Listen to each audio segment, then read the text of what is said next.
welcome back to another episode of MMORPG Tycoon 2, and we are going to be doing the second half of the city building. We did do a lot in the first episode. We did get some basic big structures in the game. I do wish I could have moved that over, but we're probably just going to convert that into something else. Just try to use it like maybe a flower bed or something. And we also do got the 4 o'clock towers down. Just trying to mix up the building types. There's not a whole lot of building types that work with the building theme of this city per se, but I do have a lot of different things. We do got the sewage facility, we got a religious building over here, we do have clock towers, of course, we got the mage towers starting to be developed and basically thematicized, getting the thematics down. We do got a little market stall over here in the corner because I thought that's just kind of what fit, you know. We got a local business here type thing, if you understand what I'm putting down, trying to add diversity to just the mass of buildings. We do got our district over here basically being finished. We probably will try and hammer out the outskirts first and then go into the central buildings, the plazas of course. But before we get into it, we do have another upgrade to do, and I'm just going to be putting this straight into more combat because I feel like combat is what's kind of lacking in this series because, well, we've been doing a lot of building, but we haven't really been doing a lot of management of the various species. Like right now, we do got a very high beauty, medium convenience, and a very dangerous for some whatever reason. I don't know why it's very dangerous. I don't understand how the zones really work. This is now a medium danger level after we buffed the dire wolves. If you guys want a refresher, we do have the high elves at B tier. We got the warriors at S tier, which is kind of high. I don't know why that is still S tier. That's normal. And the beatdown is at 3.1. Okay.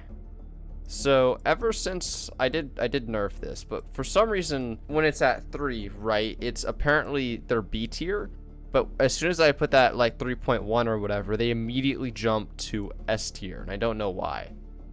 So instead of doing that at 3.1, I'm probably going to put their ability, their regular damage at 3.1 to see if that is better at balancing out the classes. We also have the Paladin.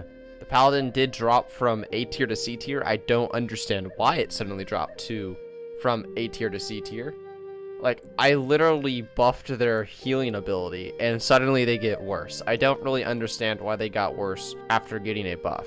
I don't understand. I'm going to actually increase their basic strike by 0.2 to see if that better compiles their overall stat as a healer, but having their main damage, I guess, do more. Oh, I think I know why. They dropped because I did buff some of the monsters, meaning they would do worse against some of the monsters. We do have our red mage at A tier. Their strike is doing 1 damage, and their fireball is currently at 1 damage with 2 damage over time over 2 seconds, costing 4 mana, which is pretty good. And then we got the dwarf at A tier as well with 13 and 10 and 5 as their base stat with their 1.8 optimal DPS. Very balanced. Not a lot of people want a buff and not a lot of people want a nerf. Their basic strike is 1, but their main selling point is their vital blow, which allows them to do 3 damage immediately and 1 damage over time, which is why I don't really understand how it conflicts with the other one, because this literally does an extra damage over 2 seconds than the warrior, and the warrior literally is just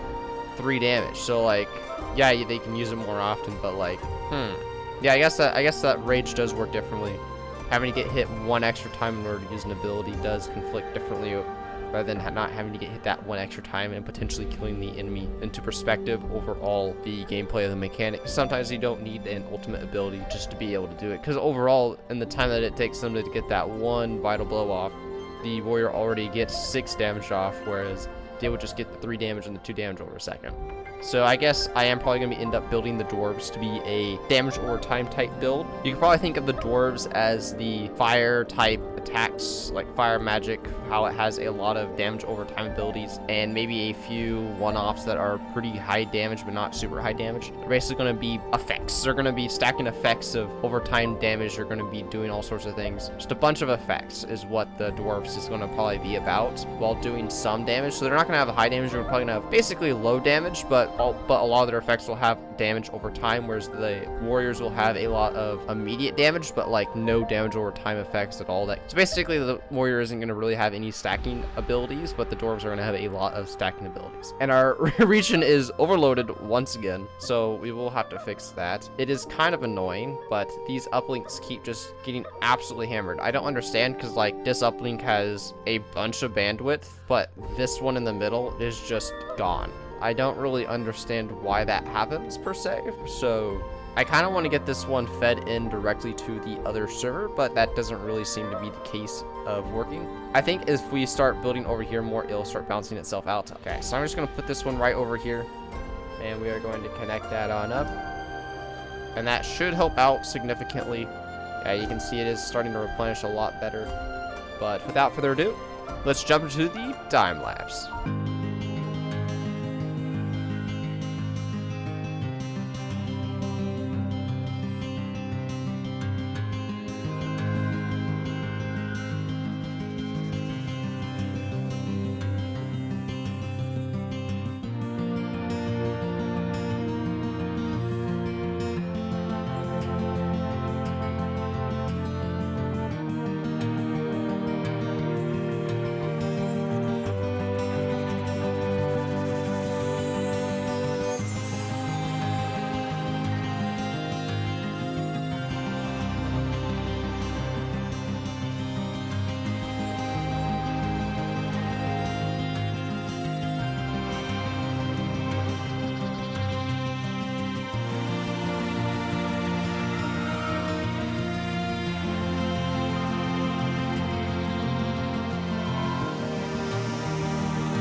so I'm back to talk again. I am trying to get this district set up. I am trying to use the default-ish buildings that they kind of spawn with to give it a little bit of a variety, but change up a couple so it gives it even more variety by only changing a couple, but keeping some of the same. I did try and get in another shopping district right over here because the closest shopping district from here is mainly just way over here in the center of town. That's the other closest shopping district. And I think I might get another shopping district set up over here, maybe. Well, no, I guess this will be another shopping district, so it shouldn't be that bad. But, I mean, we do have stalls in the middle. We got some more shopping over here and over here. So we have shopping district, shopping district, shopping district. I think that is a good widespread for that. I do still need to do a lot more progress. But I did get kind of distracted on starting a little park right here. I just thought it would work good. I am struggling with the path to get it to go right here, but I guess this will do for now. I was looking at maybe doing stones, but it just didn't really stick in like I wanted it to. The path does stick in.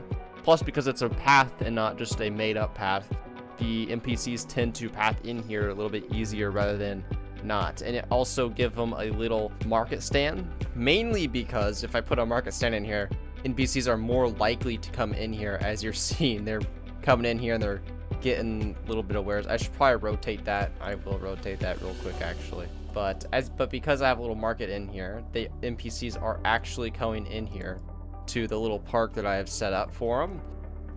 I do need to go in here and add more stuff, but that's for later. We need to get on to the main thing, which is just checking out the buildings, putting down more buildings. I am going to have these buildings kind of wrap around here. I got the inns and markets. I don't know if I want to add more markets than that. I think that's a good spread of markets. You got kind of everything, and then I might fill in the rest with just regular buildings, so it doesn't just look like there's markets all over the place. We got 2 big inns and a small inn, because I thought the small inn just kind of fit there nicely. It'll go in here.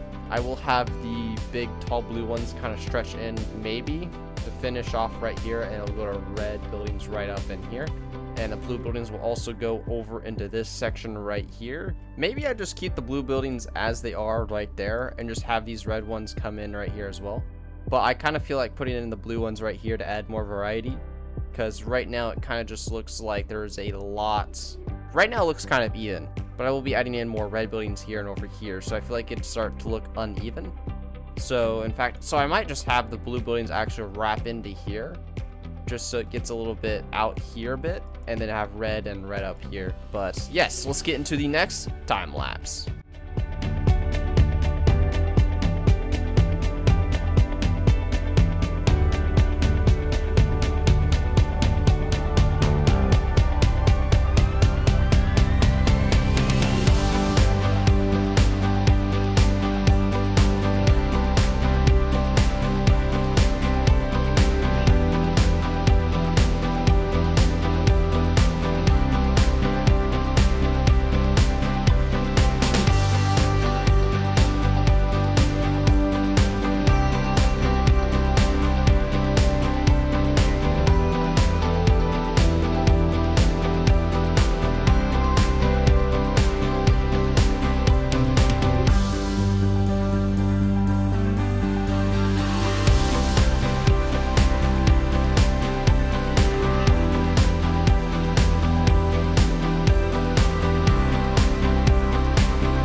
Alright, so I'm just gonna jump in here real quick just so you guys can hear me talk a little bit, basically. Not too much, just kind of break up the time lapses, but I'm starting to fill this in. I'm gonna have the blue houses kind of fade into here with the other regular houses, kind of like a intermediary kind of zone right here, just to add a little pizzazz to it. And then I'm also having, as you saw over here, the houses are kind of moving upwards.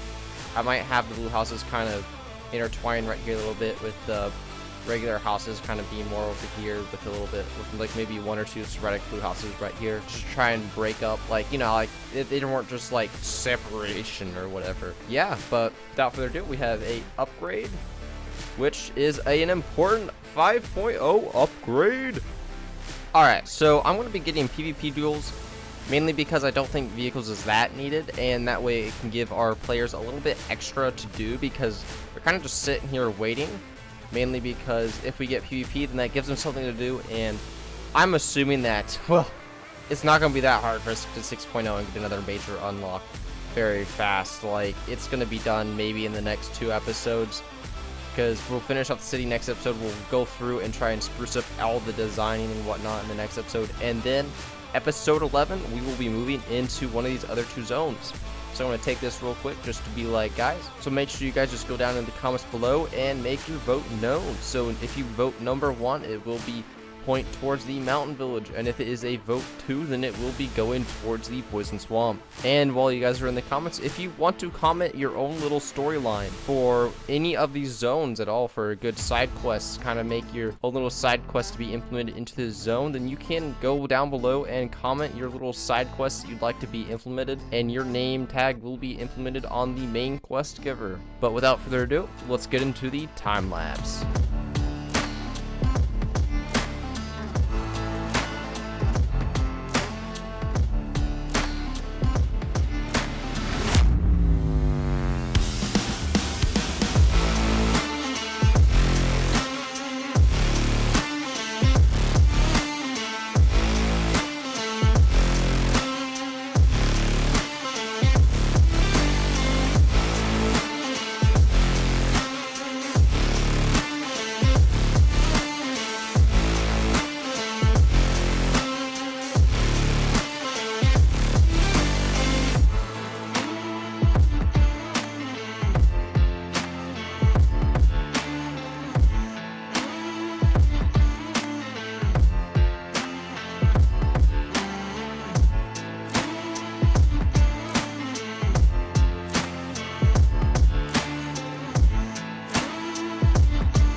Alright, so for those of you wondering what the network looks like, I have a server, a uplink, and a couple other well, you know, whatever these things are, the junctions over here, and that kind of gets that area sorted.